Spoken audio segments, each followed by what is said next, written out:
warahmatullahi wabarakatuh. Apa kabarnya anak-anak sekalian? Semoga kalian selalu dalam keadaan sehat dan selalu tetap semangat walaupun kita belajarnya kembali online.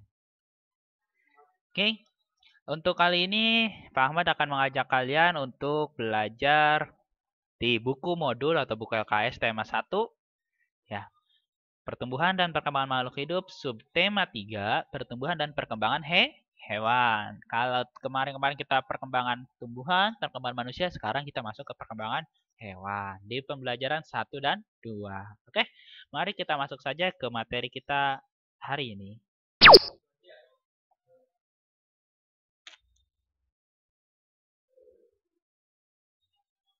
Oke, hewan berkembang biak ya dengan cara yang pertama yaitu bertelur, kedua melahirkan, ketiga bertelur dan melahirkan. Kenapa? Karena setiap makhluk hidup itu pasti mengalami perkembangbiakan atau mengalami berkembang biak ya. Termasuk hewan juga. Nah, hewan itu ada 3 cara berkembang biaknya, yaitu dengan bertelur yang bisa disebut ovivar, kemudian melahirkan yaitu vivivar, dan bertelur dan melahirkan ovovivivar. Ya. Nah, contoh binatang atau contoh hewan yang bertelur apa aja? Yang pertama, contohnya ya sudah kita tahu pasti ya, yaitu ayam. Ayam pasti berkembang biaknya dengan cara bertelur. Nah, kemudian ada lagi apa? Bebek, ya. Terus ular dan sebagainya. Banyak ya. Kemudian contoh hewan yang melahirkan yaitu adalah sapi. Contoh lain, kambing, ya. Ada lagi nggak? Kuda, ya. Oke. Terus contoh bertelur dan melahirkan. Hewan apa? Salah satunya adalah hewan kuda laut. Kuda laut ya. Kuda laut ini dia bertelur dan melahirkan ya. Oke, kita lanjut. Nah, keragaman agama di Indonesia. Agama adalah sistem yang mengatur tata keimanan atau kepercayaan dan keperibadatan kepada Tuhan yang Maha Kuasa, serta tata kaidah yang berhubungan dengan interaksi antar manusia dan lingkungannya.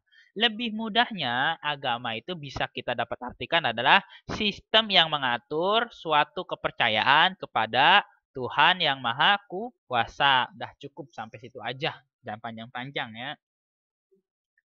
Nah, kemudian adanya keragaman agama di Indonesia ini itu dipengaruhi oleh apa?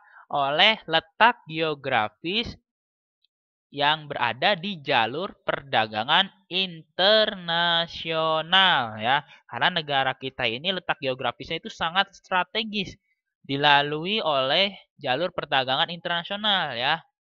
Nah, kemudian kekayaan alam yang melimpah juga yang diperlukan oleh bangsa lain membuat para pedagang asing datang ke Indonesia.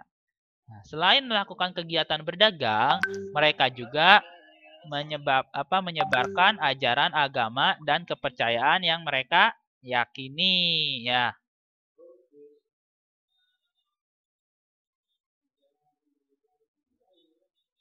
Kemudian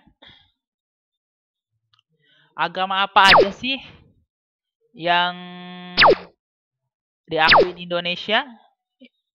Ayo, agama apa aja? Yang pertama pastilah agama Islam ya. Yang kedua Kristen, Protestan ya. Kita rubah dulu ya slide-nya ya biar gampang mudah. Nah, oke.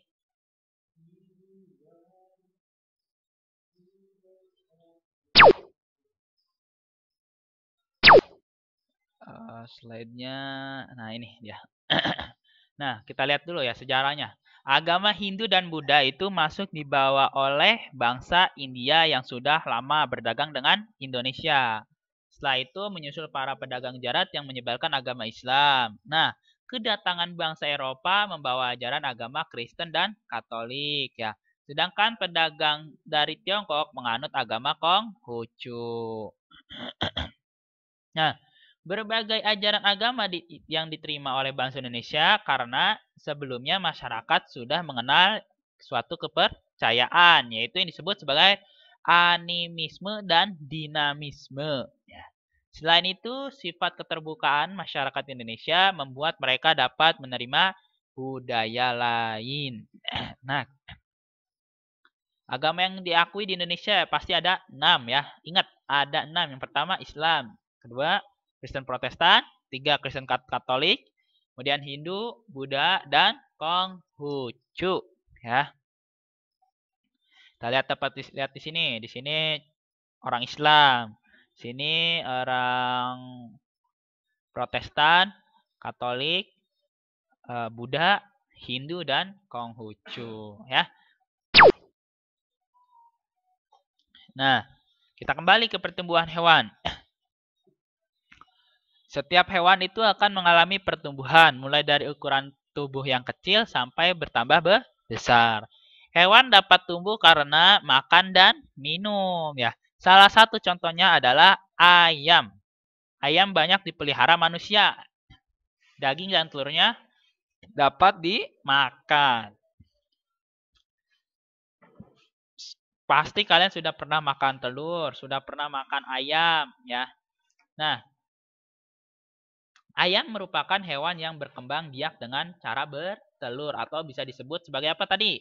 Sebagai ovipar ya. Jangan lupa, ovipar. Setelah masa bertelur, ayam mengerami telurnya selama 21 hari. Telur ayam menetas menjadi anak ayam.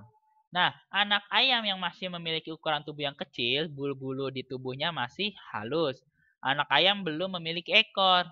Di bagian kepalanya belum tumbuh jengger. Nah, anak ayam tersebut makan dan minum setiap hari. Ukuran tubuhnya pun bertambah besar sampai menjadi dewasa. Bagian ekor dan jenggernya turut tumbuh, bulu-bulunya membesar dan sedikit kasar. Nah, kita lihat gambarnya di sini. Mula-mula ayam dengan berkembang biak dengan cara bertelur. Telur dirami selama berapa? 21 hari. Kemudian menetas menjadi anak ayam. Nah, anak ayam ini makan setiap hari, maka akan tumbuh dewasa. Gitu ya. Dan bedanya sama kita ya. Kalau kita makan setiap hari, maka tubuh kita akan juga tumbuh dewasa dan sehat. Dan makin besar ya. Oke, sekarang kita masuk ke matematikanya. Di sini kita akan belajar tentang pengurangan. Sebetulnya sudah dibahas di buku paket ya, namun tidak ada salahnya lagi. Pak Ahmad ikut akan bahas juga di LKS-nya. Nah, seperti biasa Pak Ahmad akan mengajari yang cara yang kedua aja. Tidak usah cara yang pertama, terlalu panjang. Kita lihat langsung ya. Contoh soalnya. Berapakah hasil dari 2543 diambil 423? Nah, cara penyelesaiannya kita buat seperti ini dulu ya. 2543 dikurangi 423. 3 diambil 3 pasti 0 ya. 4 diambil 2 2. 5 diambil 4 maka akan sisa 1. Dan 2-nya tidak diambil lagi, maka 2 ini turun ke bawah. Gitu ya. Cukup mudah kan? Mudah sekali ya. Oke. Sudah paham kan dengan penjelasan Pak Ahmad di atas? Kalau sudah paham, silakan kalian buat latihan soal matematika dengan ayah dan bunda kalian. Semoga kalian bisa dapat lebih mengerti, lebih memahami lagi karena perhitungan ini harus sering-sering berlatih. Oke. Mungkin cukup sekian dari Pak Ahmad untuk materi kali ini. Tetap semangat dan Assalamualaikum warahmatullahi wabarakatuh.